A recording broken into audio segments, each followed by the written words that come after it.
The 10th of May, 1857. In the cantonment of Meerut, a spark caught, and within days, it would set the whole of India ablaze. The story begins, almost absurdly, with a handful of cartridges.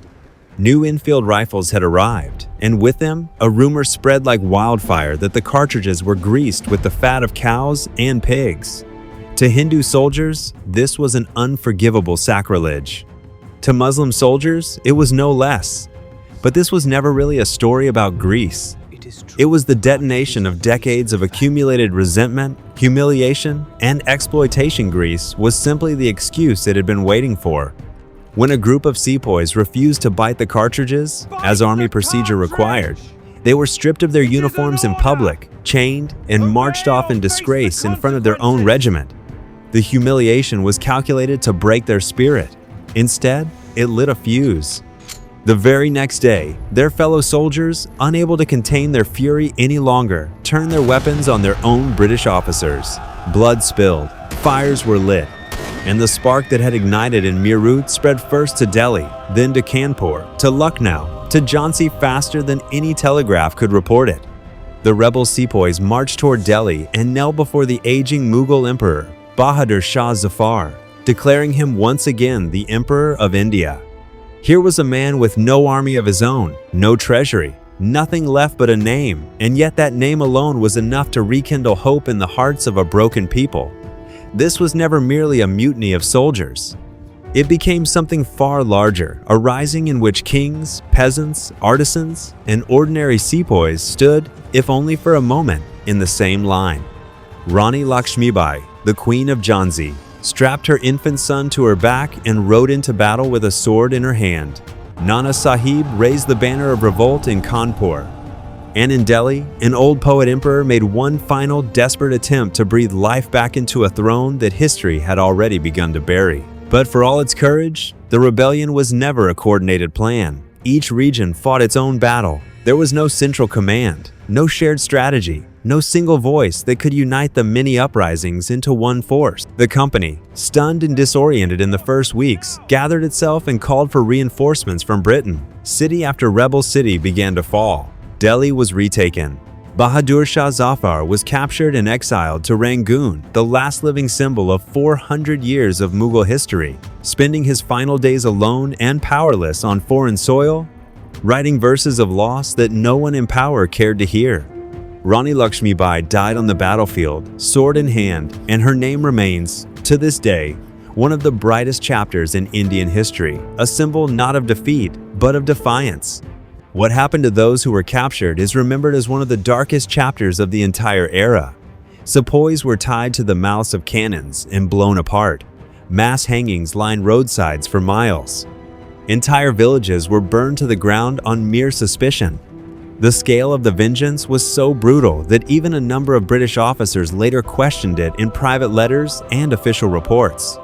But when the smoke finally cleared, the result was undeniable. The rebellion had been crushed.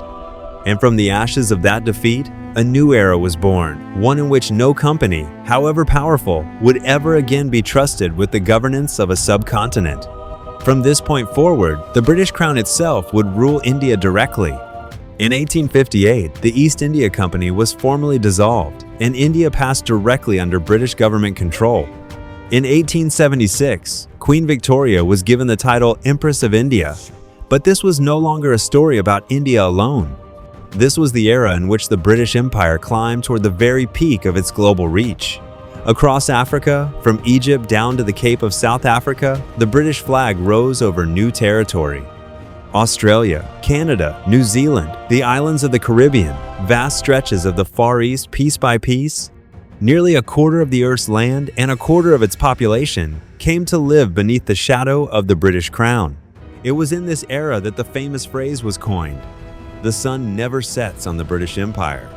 But this towering height stood on precisely the same foundation as the Battle of Plassey a century earlier: plunder, exploitation, and the ruthless extraction of local resources dressed up as progress. India's own textile industries were deliberately dismantled so that British factory goods could flood its markets unopposed. Railways were laid across the subcontinent, not for the convenience of Indian travelers, but to move British troops and British cargo faster. An education system was built not to enlighten a nation, but to manufacture a class of clerks fluent enough in English to serve the machinery of colonial administration. Behind every modernization, there was always the same quiet calculation. Whose benefit does this truly serve? And the answer was never the people who lived there. The 20th century arrived, and with it, the storm that would finally shake the empire's foundations loose.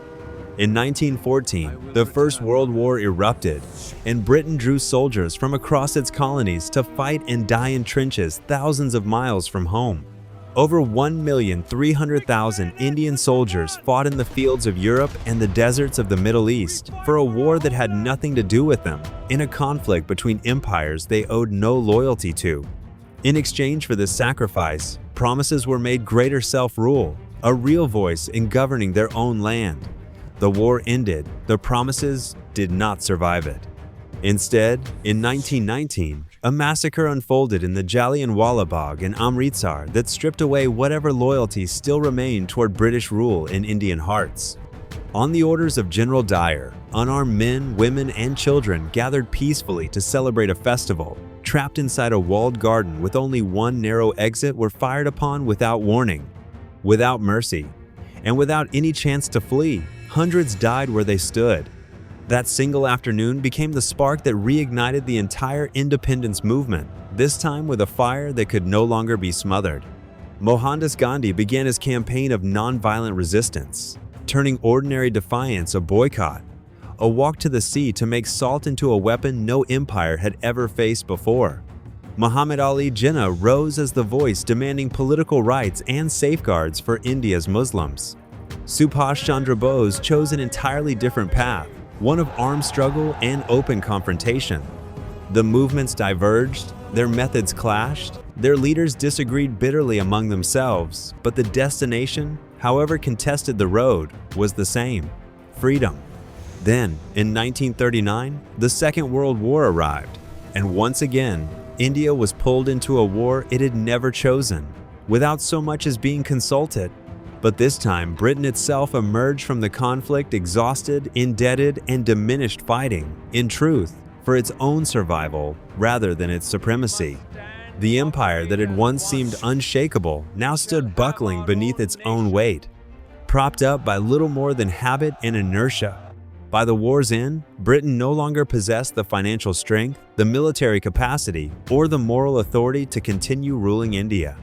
And yet, even in its final act of departure, British strategy reached once more for its oldest and most familiar tool: divide, and then withdrawal.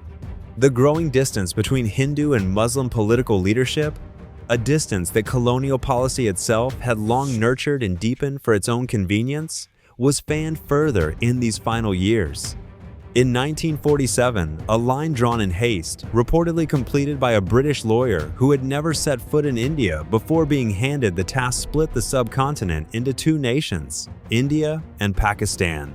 That partition arrived carrying both the joy of long-awaited freedom and one of the largest forced migrations, and one of the most harrowing episodes of bloodshed in recorded human history. Millions became strangers overnight in the very homes they had lived in for generations. Estimates of the dead run into the hundreds of thousands, by some counts far higher.